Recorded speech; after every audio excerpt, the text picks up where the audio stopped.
Hello everybody and welcome to the Knowledge into Practice Learning Network webinar. This is the third webinar in our series.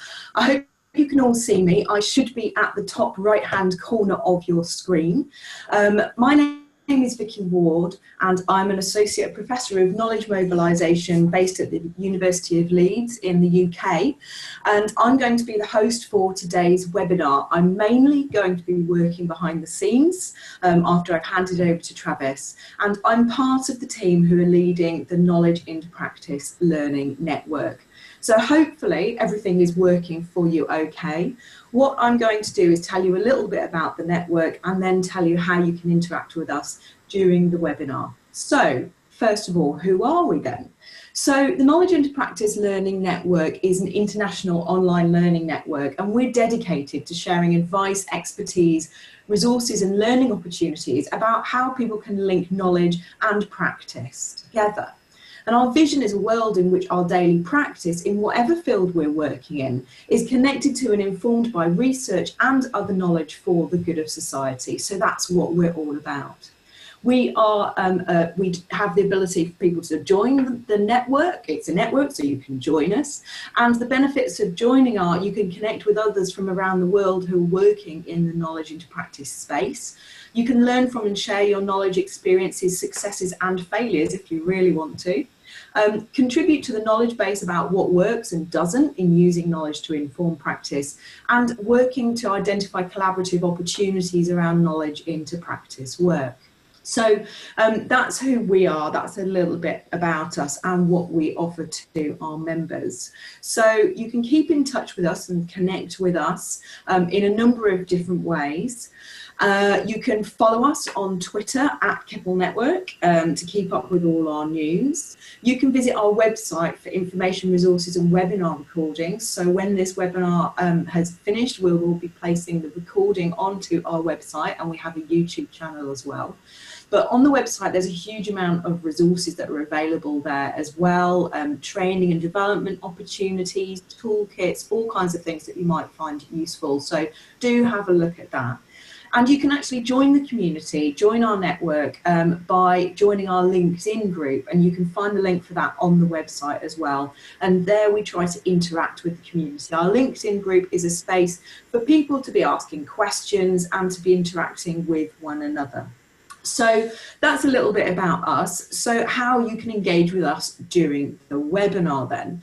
Hopefully you will have all found that you have got along the bottom of your screen a bar, and on that bar it's got a chat box. So open that chat box and you can chat with people who are in the webinar. You do have the option of chatting with people one-to-one, but we would highly recommend that you just chat, make sure it's going to everyone and we can all see your questions and your ideas and things.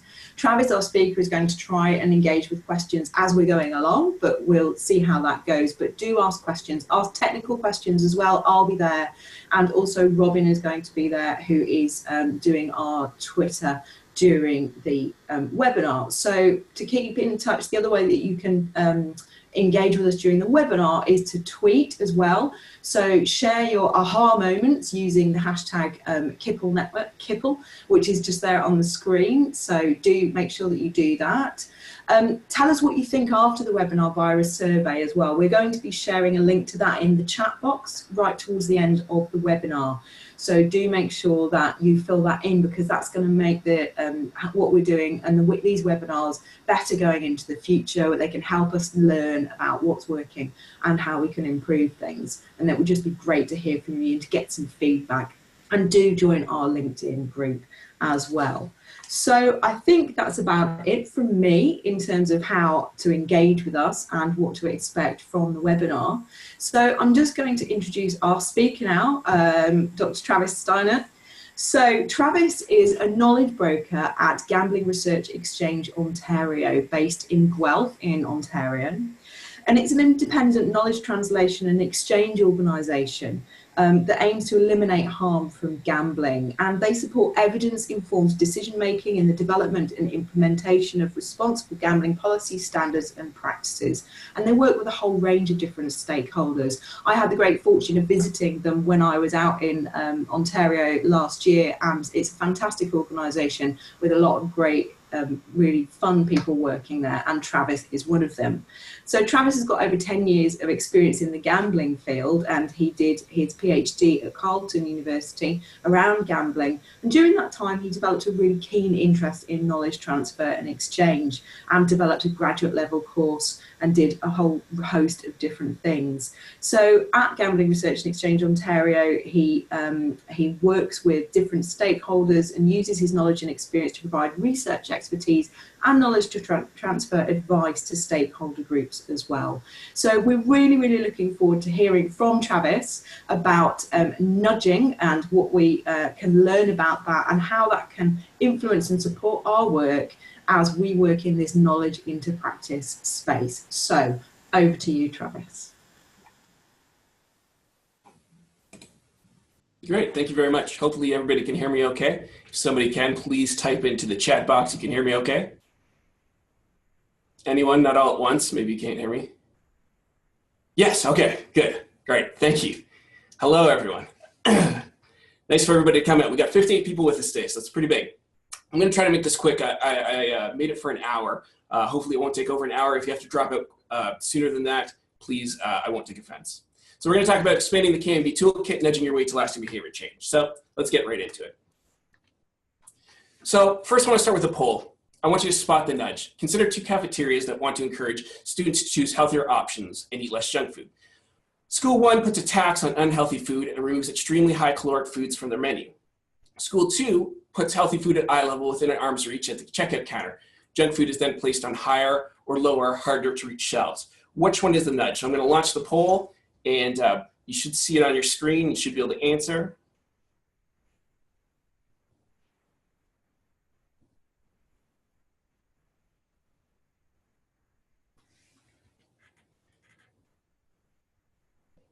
And we're at 60%, 66%.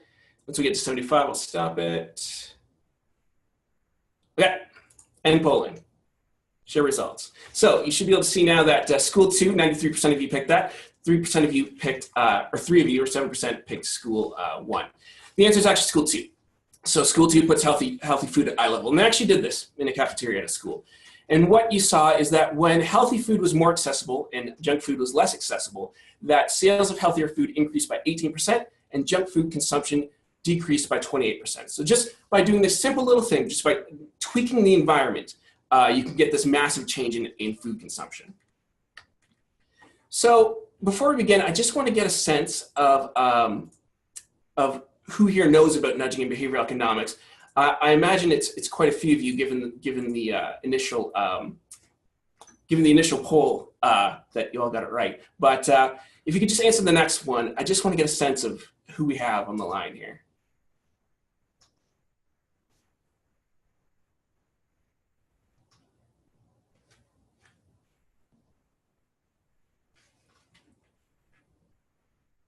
Okay, I'm going to stop it there.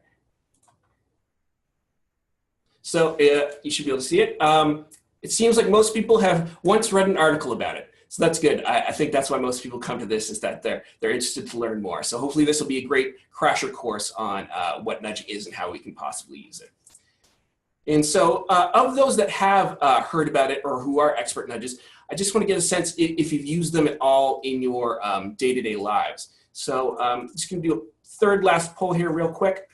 Just your experience using any nudging techniques. And I'm going to guess most of you are going to say none, but I think you'll be surprised towards the end that a lot of you might have been doing nudging without even realizing it. So I'm going to end the poll there. And you'll see that, yes, most people, 71%, said none, and some people a little bit, and no one a lot, which is, I think, the norm. And that's why I wanted to do this webinar, is because I think it is a underutilized behavioral change technique or method that could be employed in KMb, but currently isn't. So let's go ahead. So nudging is really an old sort of common idea. This is one of the first nudging examples I could find. It comes from the book Inside the Nudge Unit. But basically what you see here is Dead Man's Corner. And so a lot of the problems with early automobiles was head-on collisions and people are dying. And a lot of that was because they went around corners and both would try to cut the corner into the driving line. And what you get is a head-on collision around the corners. So somebody came up with a bright idea. Let's paint a line in the middle with an arrow on the right side and an arrow on the left side to tell people which side to go on. And that drastically reduced the number of fatalities. Now, of course, you could still drive on the other side if you wanted. It's just not recommended. And that's really at the core of what nudges are. They don't forbid anything. You can still do the quote-unquote wrong thing. They just help you to choose the quote-unquote right thing. And we'll get into that in a second. But it has increased in popularity, so you've probably read articles like this. Virgin Atlantic just used behavioral science to nudge its pilots into using less fuel. So, I mean, one of the quotes from this is that the intervention was so cost-effective that outperforms every other reported carbon, technology of which we are aware. So it reduced the amount of fuel. And it's a win-win, really. So for the pilots, they're using less fuel. The airlines are saving money, and it's also helping the environment. So win-win. So when you think about nudging, there's really 3 books that stand out here, and you'll see them there at the bottom. If you want to learn more about nudging after this presentation, I highly recommend you read them. But nudging is really changing the way a choice is presented in order to help guide or alter behavior. So you'll hear a lot, if you get into the real nudging, about sort of choice architecture. And it's just all about how you frame a choice and how a choice is presented to the people making the choice. So the aim really of nudging is to help motivate people to choose better. And this is better as judged by the reflective self. So what they say the better option was, that they would have liked to pick if they would have known more or had additional information. And right now it is more of an art than a science, which makes it well suited to KMb. So what do nudgings do? In a nutshell, it's easy to say what nudgings don't do. So nudgings don't forbid anything, mandate, impose options, involve any overt campaigns of information or persuasion. So they're not coercive in any way. They don't significantly alter economic incentives, and oftentimes they don't cost a lot. Nudgings do preserve liberty, so they still allow you to make as many choices as you were before. You can still make the quote-unquote bad choices. You can easily opt out of picking the nudge or whatever the nudge is telling you to do. They impose little cost, and they're informed by the findings of behavioral economics. So I like to think about nudging like this. Who here, I don't have a poll for this one, but you can answer in the chat. Who here has read either The Happiness Hypothesis or Switch? Those are both great books. And so I like to think about nudging as the elephant and the rider. So in these books, there's a theory that, you have this rational brain, which is the rider on top of the elephant, always trying to control the irrational brain, which is the elephant. But the rider can only hold on the reins for so much. It's really hard a lot of the times to control our unconscious emotional behavior. That's why, you might say, hey, I'm not gonna eat McDonald's today. But you've had a hard day from work, you're driving home, that sweet, sweet smell of the fries waft into your car, and what do you know? You just can't help it. And suddenly the elephant takes over and you sort of beeline it towards the McDonald's. So again, we have 2 sides, this emotional side and the analytical side. So the rider's the rational, can plan ahead, and the elephant's really driven by this emotions. And so the theory goes that in order for a successful change to occur, there needs to be a balance between the two. The two need to be sort of working in harmony. And so we do this often, in knowledge translation, knowledge mobilization. By the way, I tend to use the term knowledge mobilization or knowledge translation, whatever you want to call it. It's just knowledge to action, knowledge to practice. Forgive my terminology. So we often do this we always try to hit the rider. So a lot of people do these information fact sheets and policy briefs and campaigns about, did you know that, having 1 cigarette takes X amount of minutes off your life? So we do that, and we're really good at hitting the rider. We're not so good at getting the elephant. So, tapping into fear, joy, hope. These are most successful when we use stories and narratives and videos. And I think as a field, we're getting a lot better trying to also entice the elephant. But there's a third option, and this is where nudging really comes in. And it's the path. It's the environment. And the great thing about this, and I'll reiterate this again in a couple slides, is that when you alter the path that the rider and elephant are walking on, and they have no choice but to go down one path, you don't have to do these massive, campaigns or fact sheets or try to hit them in the heart. You can just change the environment so that the optimal choice is there before them, and sure enough, they'll pick it. You make the path you want them to take the path of least resistance, and that's really what nudging is sort of about. So again, it's based on this idea of behavioral economics, and what's that? I mean, behavioral economics says that people are susceptible to these irrelevant influences from their environment or emotions and short-sightedness, and that we're, as one book is called, predictably irrational. So we make choices that aren't in our own self-interest a lot of the time.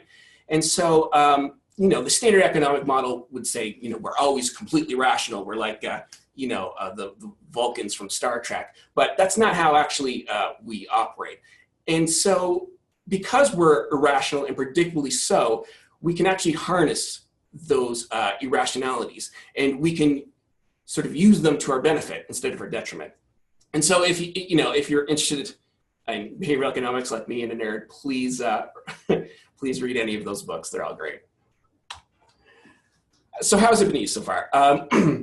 Behavioral economics and nudging has been used to reduce carbon emissions. We went over that. Increase organ donation, increase on-time tax payments, increase pension subscriptions, increase quit rates of smoking, reduce missed medical appointments, reduce discrimination, boost recruitment, increase healthy food consumption, increase charitable giving, decrease rates of unemployment, and more and more and more. It's been used in a plethora of fields. So if you work in, especially any of these fields, nudging's for you. But even anything mental health related, and even into the social sciences, I mean, you can and should be using nudging.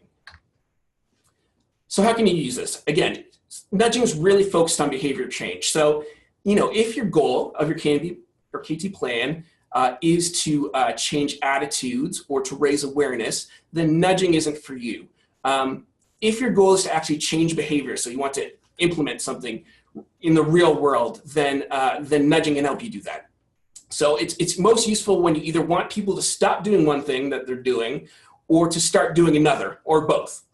And the important thing is it doesn't require attitudinal or knowledge changes. So the whole theory of change, belief systems, theories of change, health belief theory, it's all kind of irrelevant when you're talking about nudging. No big mass media campaigns, no small education workshops, none of that.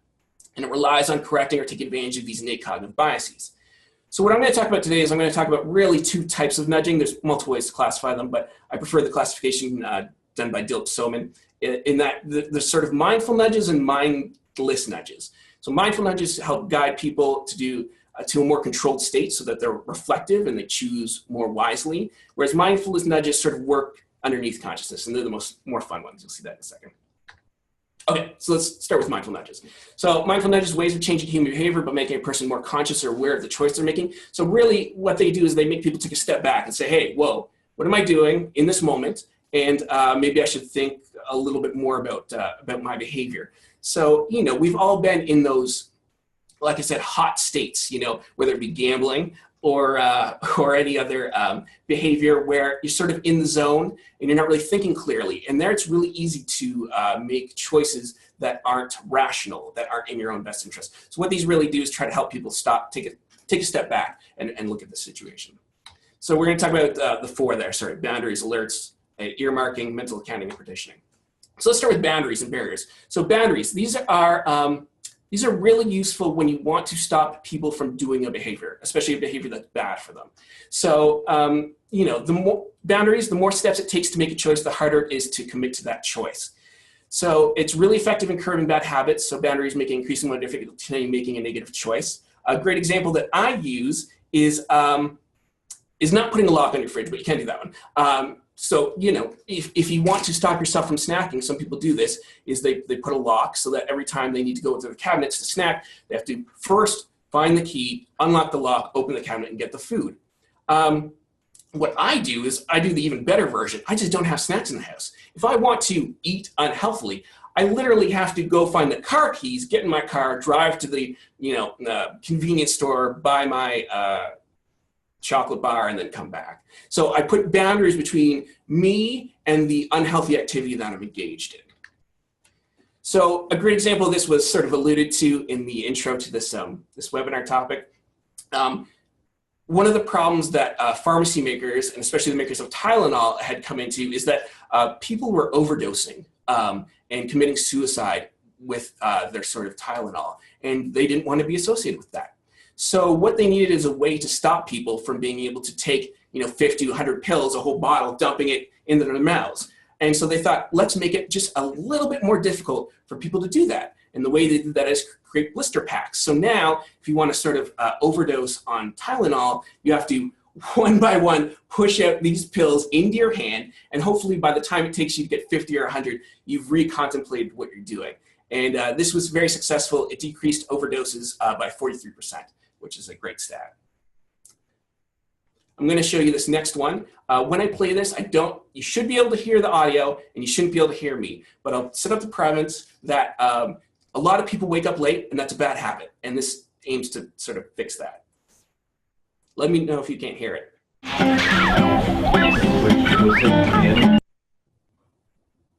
Oh, sorry.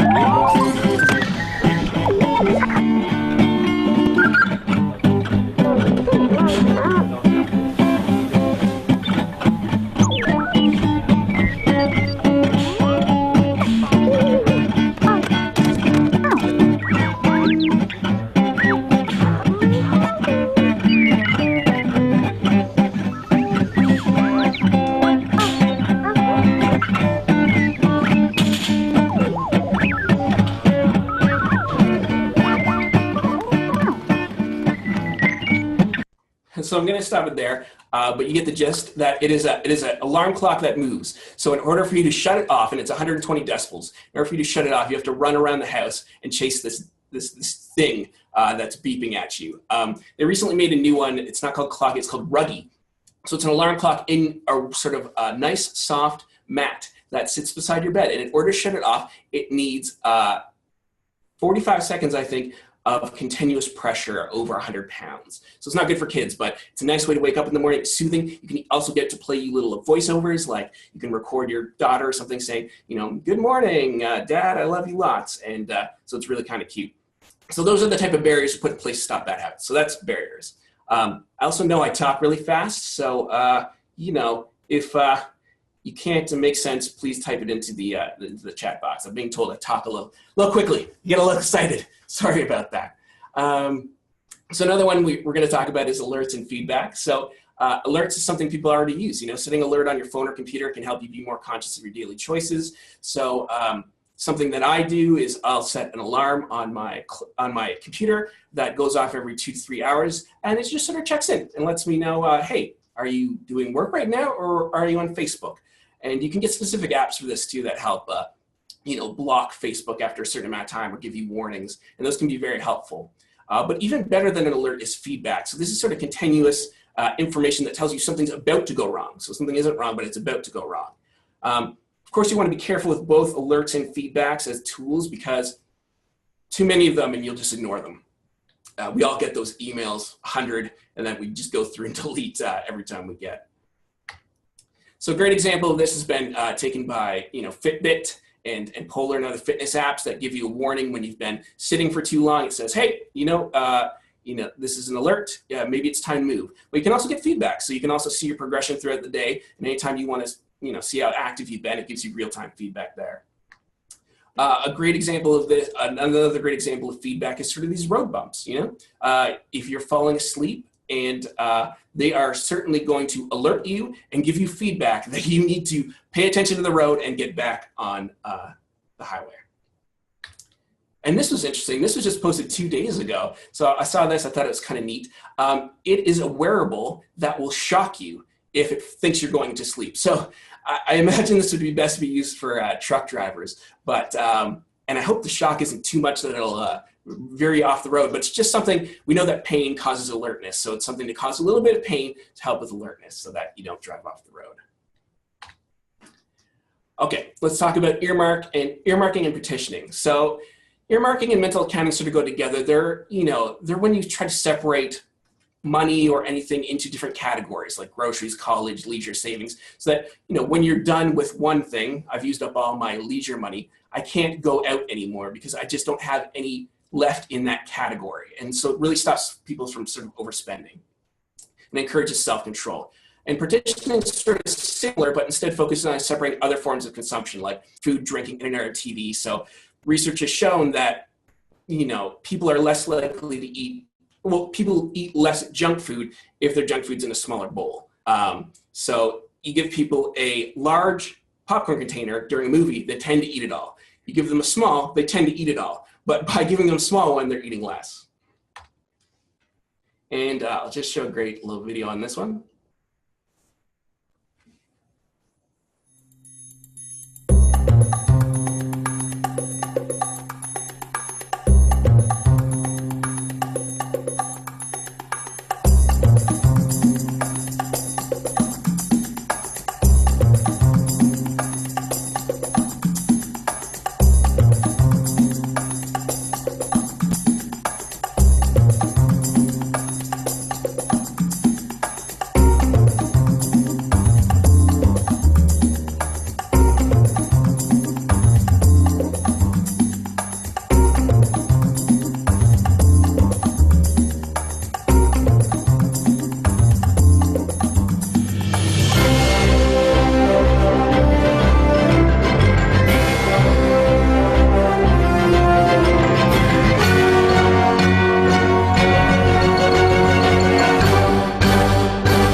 I thought that was a great example of sort of mindful nudges, you know, sort of partitioning food.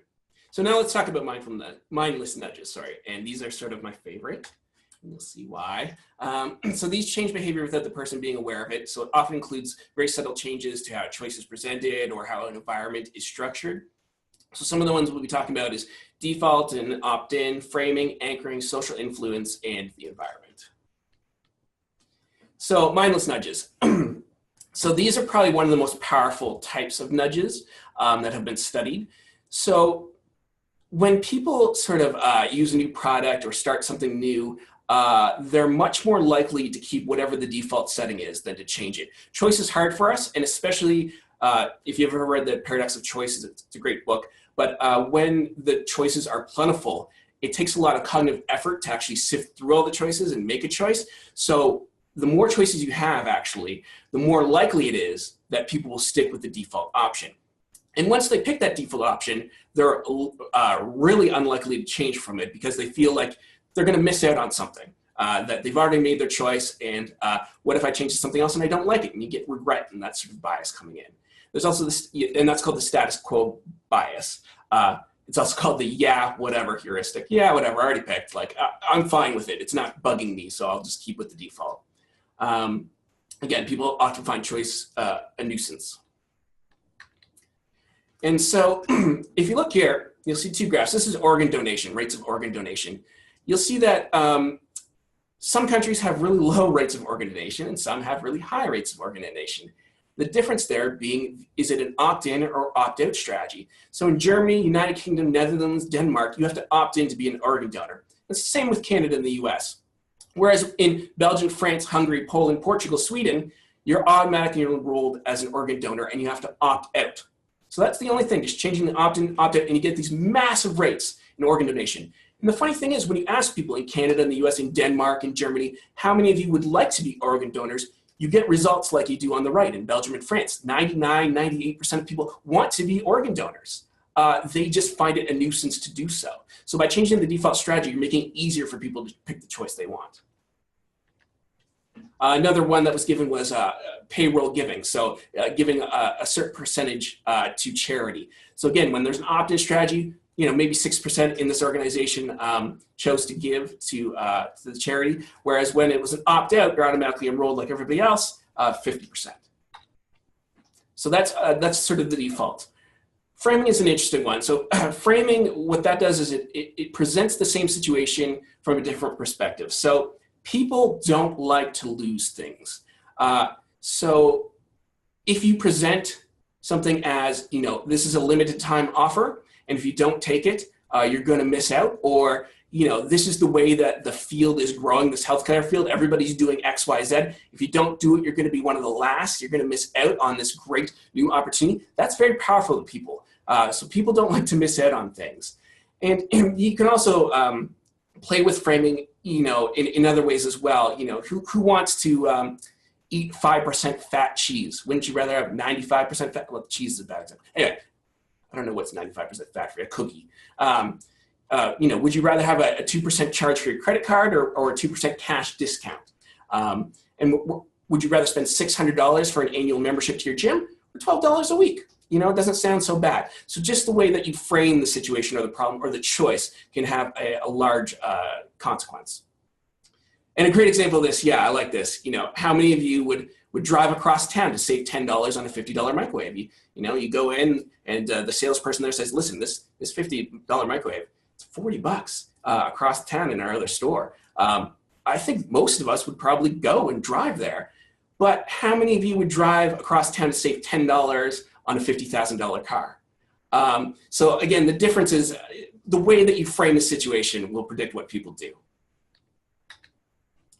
Another thing you can do is anchoring, and this usually goes hand in hand with framing. So anchoring is a common tendency for us to rely too heavily on the first information that we see, especially when making decisions. So businesses and stores use this all the time. They'll expose consumers to a higher priced product before offering a much lower priced product. These are called, this is called the decoy effect. So when you go in and you're looking for a vacuum, usually the first couple of vacuums that you will encounter will be the most expensive ones, the Dysons. They're $1,000. You're like, that's crazy. But then maybe Dyson will have a lower range model, that's $600, and suddenly, that's not a bad price to pay for a vacuum. Whereas, if you go into Walmart or something, you can get a vacuum for $100. So, it's called the decoy effect. And there's the other thing, artificial sales. So this is when, people like JCPenney in the US did this. They're famous for doing this, but they'll artificially jack up the prices. They'll say, this coat was $200, but now it's 50% off for $100. When really that's all it cost. And so they'll jack up the prices before a sale even in order to bring them back down. So this can combine with framing and infomercials are great on this. $300 value, only $29.99 or 3 easy payments of $9.99. But if you call within the next 2 minutes, again, the sort of missing out, you can get it for blank. They know what they're doing, as much as it seems like they don't. Another mindless nudge, and this one's huge. This is probably the second biggest type of nudge that's been shown in the literature to be successful apart from defaulting, is the effects of social influence. So, whenever we see people behave a certain way, we tend to mimic their behavior and decisions. So if everybody's doing something, X, Y, and Z, that conveys a piece of information that, and that piece of information is usually like, well, they must be doing it for some reason. They must be doing it because it's the correct choice. And so people have this idea of social proof, that if you show that X amount of people are doing something, that you're more likely to do it. And you'll see this if you sign up for a internet provider. They'll have 3 packages, and they'll say the most popular package in the middle. It's the middle one, always the middle one, and that's the one they want you to choose. When really it's probably not the most popular package. They're just telling you it is, so you choose it, and then it becomes the most popular package, and then they can actually claim it. Anyway, so there's that. There's also quite a lot of power in social norms. So informing people of what everybody else does is very powerful at influencing behavior, and I'll show you some examples. So let's start with this. I know somebody had asked about this in the chat box. Yeah, okay, and I'm gonna have to go through the questions at the end because I'm going kind of fast here, sorry about that. So I know somebody asked about this in the chat box before, about antibiotics. So this has been done. This was May 5th. There's actually a recent study done just last week following up with this. But it showed that and there's a link at the bottom there, actually, by the way, to the paper that was published a couple weeks ago. that you can nudge doctors to prescribe fewer antibiotics by telling them that they're over the norm. So, we want to limit as much as possible over prescription needlessly of antibiotics because that contributes to drug resistance, drug resistance, drug resistant germs, viruses, bacteria, antibiotics. So one way to get them to stop over-prescribing antibiotics is by telling them, listen, this is the norm. This is how much antibiotics a typical doctor in your area prescribes. Here's how much you're prescribing, and look at that difference. And people don't want to be an outlier. People want to conform to society for the most part. So it was actually very, very successful at getting these doctors to decrease their antibiotic prescription. I'll give you another example here. This is with getting people to use less electricity. Nearly 25% of Indians have no access to electricity, and many Nearly 25% of Indians have no access to electricity, and many electrified areas suffer from rolling blackouts. While increasing power generation faces many issues, one way... I'm sorry about that. I'm trying to scroll through the questions. Every time I do that, this shuts down. Sorry. Nearly 25% of Indians have no access to electricity, and many electrified areas suffer from rolling blackouts. While increasing power generation faces many issues, one way we can reduce the power gap is through conservation. But educational campaigns like switch off appliances when not in use have proven ineffective. So we used a different approach. Based on a study done in San Marcos, California by Robert Cialdini and colleagues, we did an experiment in Mumbai. We got 98 households across a few housing societies to provide us with their electricity bills before the bills reached each member's house. We then calculated the average bill amount in that particular society. Let's say the average was 1,022 rupees. For all the above average users, we put a stamp stating that the average in that society is 1,022 rupees. Next to the above average amount, we put a frowny indicating that they could do better. The experiment lasted 6 months and the results were encouraging. Human behavior is contagious. Our actions are often guided by how people around us are behaving. The information provided by the stamp let the above average user know how much electricity their neighbors were consuming. That set the social norm and got them to reduce their power consumption. The above average users reduced their unit consumption by 1.33%. 1.33% on a national scale can power 17,645 villages for one whole year. People power, a simple intervention that gives people the power to make a big difference at no cost. Sorry about that. Yeah, I didn't know I couldn't scroll by while I'm doing this. So another example that is in the literature is tax compliant. So again, it helps with the social norm if you tell people in their immediate vicinity what's going on. So here they did a control. So most people comply with their taxes, about 67.5%. So they then received a letter that said, 9 out of 10 people in your blank pay their taxes on time. And when you filled in blank with country, postcode, or town, the more specific you got, the more tax compliant you got, which is interesting. And then this has also been shown for charitable giving. Again, there was a sort of baseline, 4.9% were giving to charity, a plain ask, which is just, could you please give to us? They're starving people. And then a social norm that, so many people actually do give to charity and it's really good and it's sort of the norm. You see an increase there in charitable giving. Okay, and then my favorite. I'm doing for time. Okay, I'm doing all right. So my favorite ones are little changes to the environment. I think these are cute. So anything in the environment can be a potential influence on your thoughts or behaviors. A great example of this that I like is pictures of eyes on the wall can really influence people into being more ethical. So, or to donate more to charity. So a good example of this was when there was a study that was done where it was sort of an honor system. So people were paying for muffins. And what you found is that, not everybody pays the $1 or the 4 quarters for the muffin. Some people pay 3, some people just take a muffin. But if you add little googly eyes to the sort of tip jar or the money jar, people are much less likely to steal from the muffins and to pay the actual amount. So there's a lot of power in eyes. And so, the 2 examples I'm giving here is cycle these. You were watching this poster was shown to be quite effective. And there's one on the right. You see there's food laid out on the table. And so they did it with a mirror or without a mirror. And when there was a mirror behind the table, people were much more likely to eat the healthy food rather than the unhealthy food. But when the mirror wasn't there, they're much more likely to eat the unhealthy food. And of course, there's you can see yourself, there's another person present watching your behavior. That's sort of the idea. Ooh, sorry. And I'll show you one from the UK. And I know Vicky liked this. I showed her this the other day. Again, the power of faces and the power of eyes. The Babies of the Borough project was really inspired by the riots last year. Here in Woolwich was a really sad case of a community self-destructing. And what we wanted to do was show that something as small and simple as painting the faces of local babies onto shop security shutters could make sure that instead of signalling the presence of crime in this area, we were signalling the presence of a community. And I think you're about to witness the shutters coming down. I'm Jafar Awan.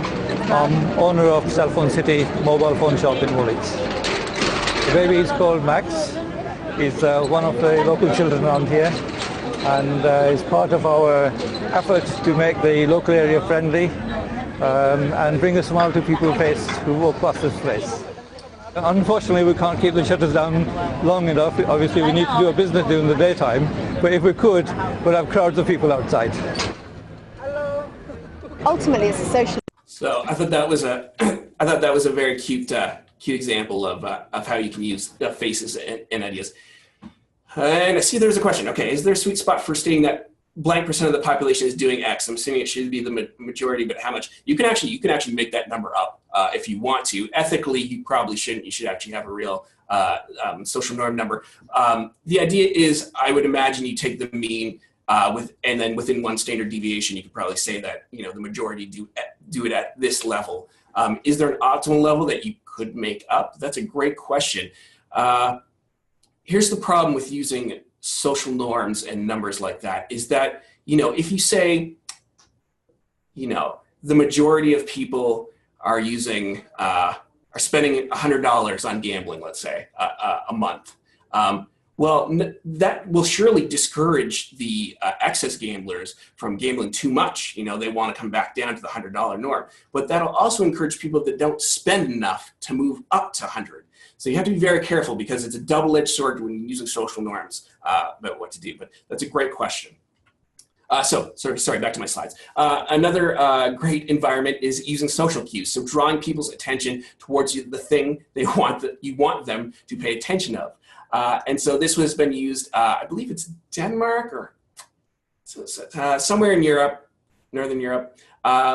Basically what they did is they found that, men tend to splash a lot. And a lot of that's due to because they're not aiming at the optimal place in the urinal. So they etched a little fly on the urinal. In doing so, decreased spillage, as they called it, by 80%. So much so that it was actually clean enough to sort of eat off the floor under the urinal. I wouldn't do that, but it was quite the change. And some people have taken this a step further, added little soccer balls, or for my little one, I think I'm going to get him these little piddlers. So if you have a little boy and you're encouraging him to use the toilet standing up, you want him to aim at something, and it's a fun game to sort of either throw Fruit Loops in the toilet or these biodegradable piddlers to help him pay attention. Another thing you can do in the environment is to try to make it fun. So people like fun things and will go out of their way to experience fun or curiosity. So this is a great example of using fun in the environment to encourage behavior.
thought that was a very cute example of how making a choice easier or more fun or more curious could lend people to make a decision better.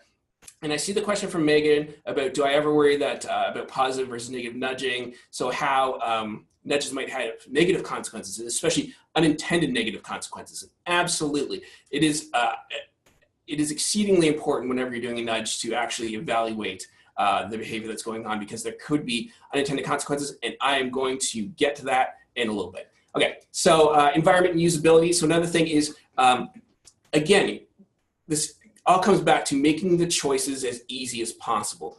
So when you're thinking about, if you're introducing a new piece of equipment or into a medical setting or something like that, or just wanting people to do something, you gotta make sure that it is clear to them how it works and that it follows best practices of usability. So, these burners at a house, you can see they're all messed up. I don't know if you can, I think you can see my mouse on here, but this dial does this burner, this dial would do this burner, this dial would do this burner. It just doesn't make any sense whatsoever. And there are better ways to lay it out, and most ovens are. But one of the ones I like the best are Norman doors. This is an example of a Norman door. So if you watch this video, it's a great little video on Norman doors. But it's those doors where you constantly get it wrong. You go up to the door, and your initial impression is to pull when it's a push door, and then you look kind of silly for a good couple seconds, and it's really annoying. And this all has to do with usability. And the best doors are actually the ones where you don't have to think about what's going on. So, if it's a push door, you have a flat panel with a stainless steel thing, so that your only option is to push it open. And those types of doors, you don't even have to think about. And that's what usability is really about. People shouldn't have to think about the option that you want them to choose. Another example is, usability, do not uncheck this box if you wish to be contacted. I mean, just silly.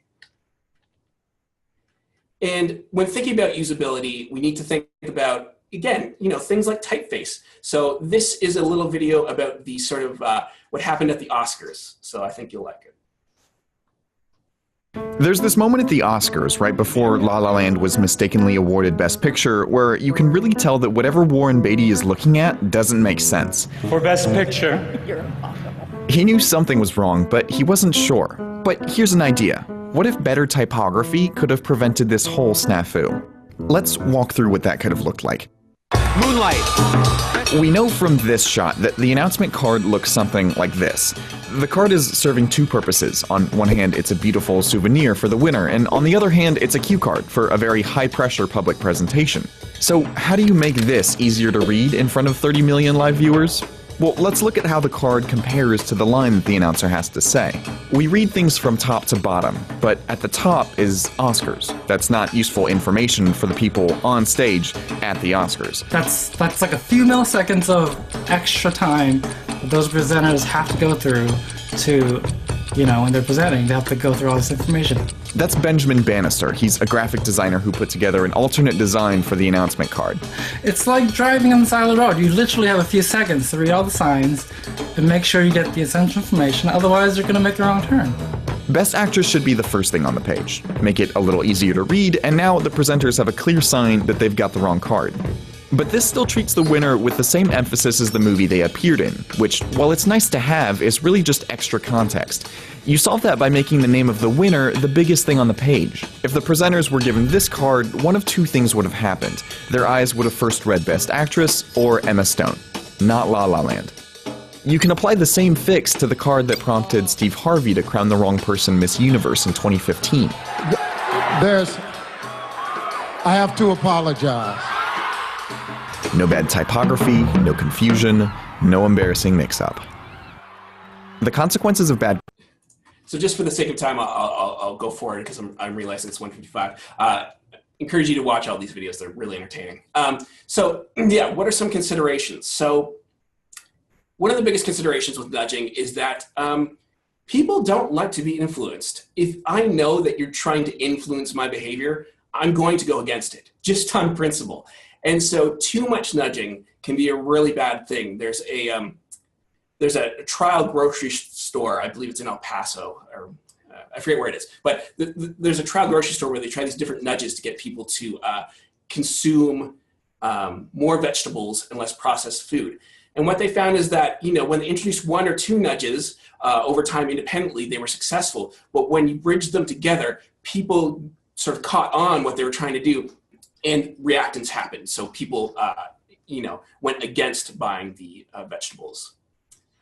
So another thing to consider when you're thinking about nudges is in order to understand what to change about how choice is presented, you need to understand the choice process that these people go through. So you need to understand other people's perceptions and experiences of choice, and what they see as meaningful and what they see as the best choice as judged by the reflective self. So you need to be open to learning about how others speak choice and incorporate that to the narrative of their lives.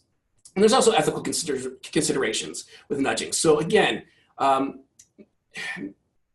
you know, people will say that nudging is very manipulative, that you're sort of forcing choices. That's not nudging. Nudging doesn't force anything. It subtly suggests, but even that can be off-putting to some people, especially when it comes to government, say, and tax compliance. You know, who's the government to be nudging me? And, you know, the government has to make some choice all the time. And so why not make the choice that's in everybody's best interest? Again, if you read the book, the Nudge book, there's a whole chapter dedicated to ethical concerns of nudging, and I don't have time to go over it right now. But I will talk about the importance of measurements. This goes back to what it is. And I realize that other people might have to go leave from meetings, by the way. I just see that in the chat box, but it won't be much longer. So the importance of measurement. So in Arizona's Petrified Forest National Park, they wanted to use a social normative message to reduce people removing the petrified wood, which is then it wouldn't be the petrified natural forest anymore. So they put a sign that said, many past visitors have removed wood from the forest, changing its natural state. This led to an 8% increase in wood theft. Why? Well, you know, people interpreted the sign as theft is common, not theft is bad. So, you know, better get some wood while there's some left. Everybody else is doing it. I might as well do it. So you really have to be careful when introducing any nudges, that you monitor it carefully, and there's no unexpected sort of negative consequences from the behavior. Okay, so with that, I'm done at almost an hour. So from here, we're going to open it up. I'm going to maybe go back through some questions. And there is a survey at the bottom here. I will mention that these slides, I think, will be posted online. Vicky can correct me if I'm wrong. But with these slides include some sources and resources. These are great if you're interested in nudging. I highly recommend on the second page, this one here, Mind Place, Influence and Behavior Through Public Policy. That is a great document which outlines in detail the sort of most successful types of nudges. So highly recommended. And yes, the slides will be available for everybody, which is great. So I'm actually going to go back because this doesn't have a link to the survey. So I'm going to go back to this one. And I'm going to go through questions now. So if anybody has a question, please type it in and ask it while that's going on. If you have to leave, I completely understand. We'll be here till 2:15 maximum for questions, but if you have to go, that's fine. And I'll try to go back up and ask more questions as well. Let's see what we got here. Try from the beginning. Yeah, okay, so the slides will be available, great. How do you think the barriers idea might work for general practitioners and antibiotics? The barrier idea, yeah, that's interesting. So, I mean, we heard about the social norms one. Yeah, I think absolutely. If the antibiotics were kept in a place that was slightly more inconvenient for general practitioners to reach, so for example, maybe before they prescribed antibiotics, they had to sign a little sheet on the outside of a cabinet, or actually get a key, or just do something else to get them to stop, reflect, and think about what they're doing before they prescribe the antibiotics, or even something like an alert feedback. So let's say a lot of them use medical records now, electronic medical records. So let's say they're about to put something in, they put a prescription for antibiotics. Maybe if then a pop-up comes up or an alert that says, listen, you're doing this quite frequently. Are you sure this person needs antibiotics? Go through this checklist. Here's the checklist of whether you should prescribe people antibiotics or not, and make sure that this is a real case. I think that could be very useful as well. There's a lot that could be done on the antibiotic front, actually, in terms of nudging. So let's see. Are there examples of nudging working for policy change or broad practice change? That's been used in broad policy. So a lot of that has been done at the federal level in the US and the UK. The UK has a behavioral insights unit. The US has a behavioral, I forget what it's called. It's not called nudging, but it's called like behavioral something paradigm. And they've used a lot of these nudgings for things like, you know, increasing rates of people that are insured with healthcare, making it easier for people to find and enroll in grants or subsidies that they are eligible for, that sort of thing. It's been used a lot for. Again, nudging is in its relative infancy. Throughout this presentation, you'll see I pulled some infographics from the Nudging Toolkit version 1.2. That's a great toolkit to go through. It just lists a bunch of nudges that have been done and what the results of the nudges were. So it's a great place to get some examples. And also read that Mindspace document. That one is specifically for policy change. What are the core elements of successful nudges? For example, when successful, have these nudges been focused and tested first? You need to always test, again, when you do them.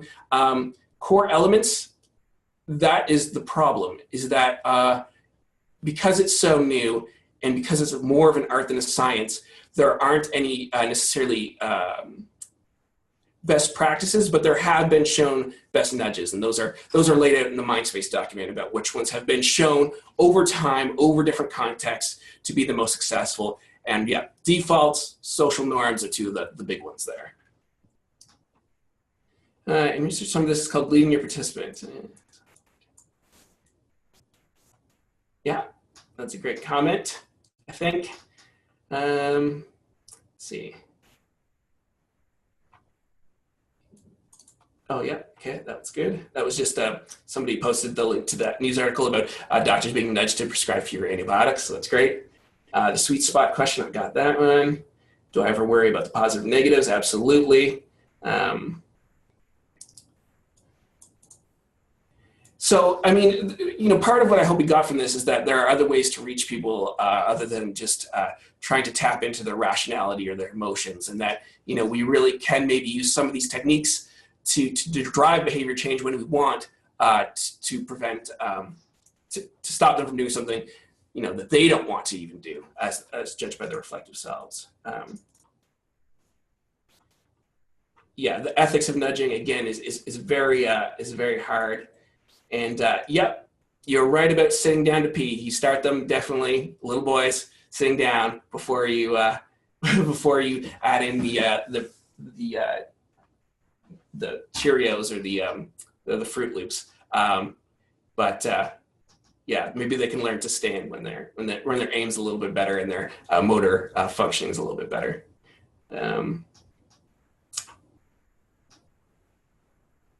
Yeah, the process of reactants come to play if your nudges are too overt. Absolutely, absolutely. You know, that's the difference between mindful and mindless nudges. I mean, you know, for some nudges, you know, what's great about nudges, I'll back up here, is that they work over time, and they work a lot of times even if you know they are nudges. So I'm sure a lot of you set your clocks either on your watch or at home, you know, 5 minutes early. And you do that in order not to be late. And it's kind of silly when you think about it, because you know that it is set 5 minutes early. And so, you know, why does that even affect your behavior?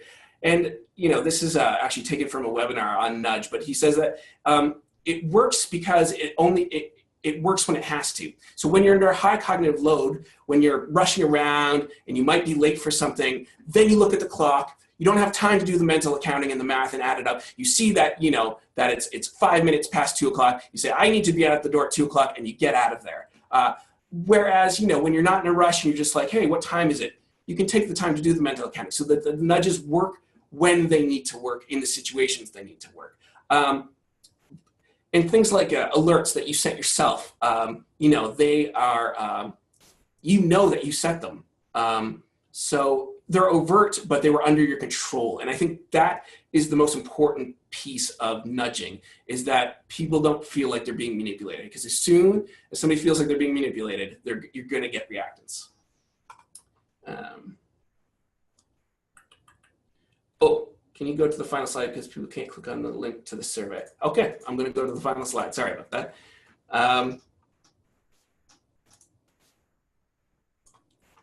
Yeah, alerts don't work. Lots of evidence on that. They just shut down. It is true. That's, you know, I mentioned that when I was talking about alerts and feedback, is that they're,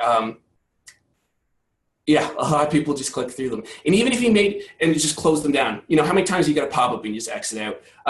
And even if there's this thing called forced choice where, you know, in order to maybe prescribe the antibiotics, you have to go through the checklist and maybe for each item click yes or no, you're still going to get to the point. Good. Then you made it very inconvenient, first of all. But second of all, then people are just going to click no, just so that they can prescribe it. And then you're not even collecting accurate information. So it is, you know, alerts and feedbacks and pop-ups and those sort of things. If they're done too much or they're too intrusive, people ignore them. Absolutely. What about for prescribing, finding out when the last client had the last antibiotics? Yeah, I think that would be greater collaboration, greater evidence. Absolutely. You know, nudging, this thing about nudging is that, you know, it's been touted as sort of this panacea for behavior change, and that it's the end all be all. Absolutely not. There is still lots of room for, you know, for attitude change, belief change, emotional change, you know, collaboration, working together. Nudging is just sort of one more thing that you might want to think about if you're aiming for behavior change. Just add it to your sort of collection of other tools. You know, I always say that, or I mean, might not have been me. Anyway, I've heard that KMb, you know, you shouldn't think about knowledge translation or knowledge mobilization as sort of prescriptive, but as more of a menu. That you can go down the menu with your problem. You can say, yep, I want this paradigm, I want that paradigm. You know, I select this one, I select that activity using this method, and sort of combine it. You might think of it as cooking, actually, but yeah. Oh, prescribing in Wales, great. Yeah, the screw lids, I think, are, yeah, what about the medications that still have screw lids? Yeah, the child safety lids were an example of a nudge to try to absolutely prevent it from children. What can we do about those? Aside from, you know, encouraging, a lot of those screw tops come from the generic brand too, where it's might be a little bit cheaper Tylenol or acetaminophen. And so they'll typically just have the screw top. It's like a container that they used for everything, including pills, and they just sort of slapped a label on it. And yeah, I think that definitely could be, that is a problem. What can we do to further curb the overuse of pills that are still in the bottle? It's something we'll have to put our heads together. I can't think of anything off the top of my head, but I'm sure if I think about some more. Oh, would anybody like the opportunity to ask questions in chat? Sorry about that. Yeah. Yeah, in the future we can do questions live, so it's a little bit better. Yes, education I think is definitely a place where this could be used a lot, and even nudging of students. You know what I mean, to help them out. And creating bridges between. Okay, so there's a question about how do you think some of these nudges techniques can be used in creating bridges between different groups. Great question. I hadn't really thought about that. Yeah, a lot of the times there are, I mean, in terms of facilitating collaboration, you might be able to use it because, you know, oftentimes when we have two stakeholders or two groups that are coming together, they don't really see eye to eye. You know, the way to sort of deal with that is you sit them down and you teach them about each other's perspectives and differences. There might be a way to use nudging and changing the environment, changing the way that collaboration takes place maybe in the environment to help facilitate, you know, building rapport and trust. Although those things are, you know, those sort of soft things are probably not best left for nudging. There might be better ways of doing that.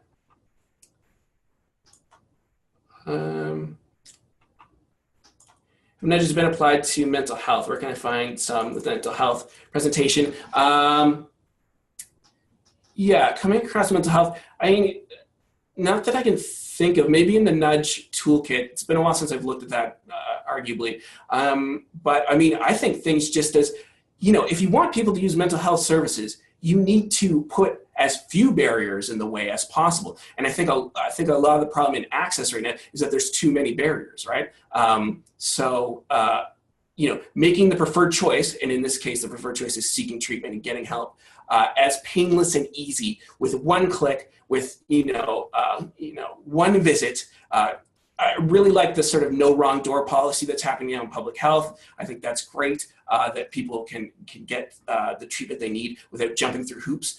Hoops stop a lot of people from doing what you want them to do. There's actually a great video on that called, if you YouTube, usability in cats, I think it is, or getting a cat to jump through a hoop is basically the analogy. It's like, how do you get the cat to actually jump through a hoop? And it sort of talks about that sort of thing.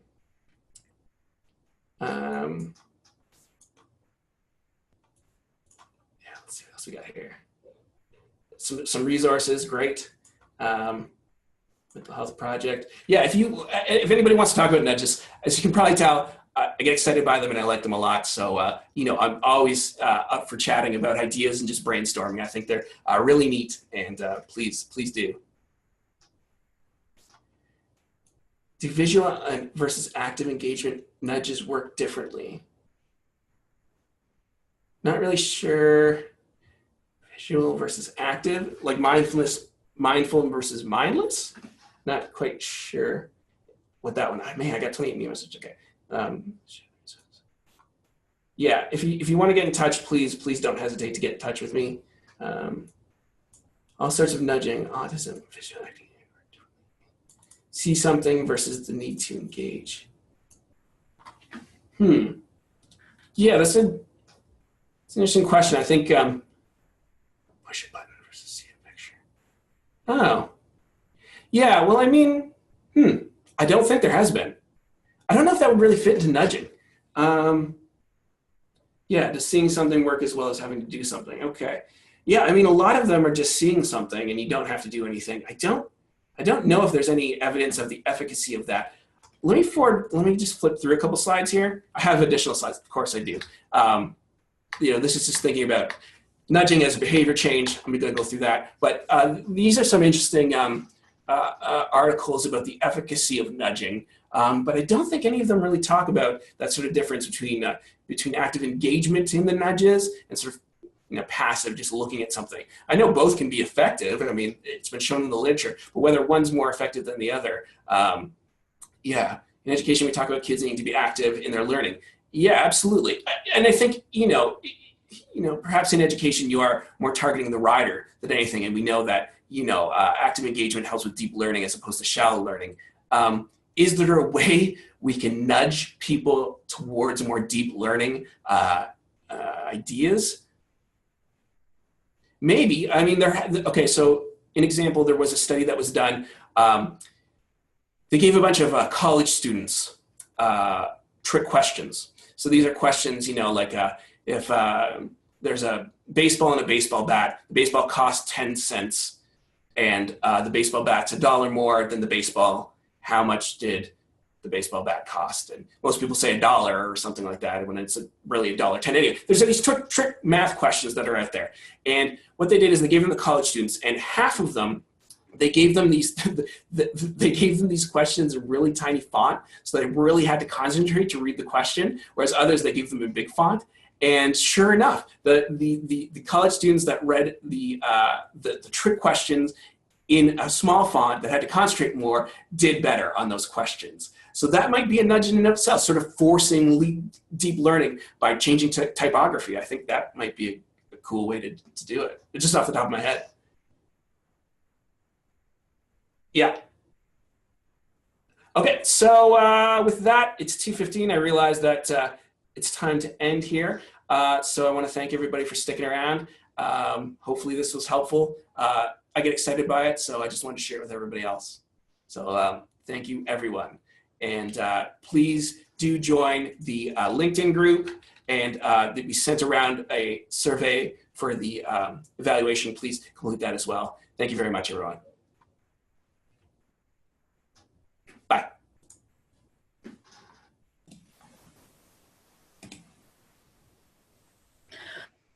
Okay, thank you very much, Travis, for that fantastic whirlwind tour of nudging. It's been brilliant to have so many people with us today. As you will have gathered, I've written this in the chat box. We can't cover everything on nudging, and Travis hasn't been able to do that because there's so much, but hopefully this has given you some food for thought and helped you to think about how you might use nudging techniques in your work to mobilize and share knowledge with people. So as we said, do make sure that you connect with us in lots of different ways. There are we've got over 200 members now of the Knowledge into Practice Learning Network. Lots of people who are keen to share, keen to learn, and we hope to see you at our LinkedIn group and on our webpage soon. Thank you for joining us, and have a good day or evening, whatever time it is where you are. Thanks very much. Bye.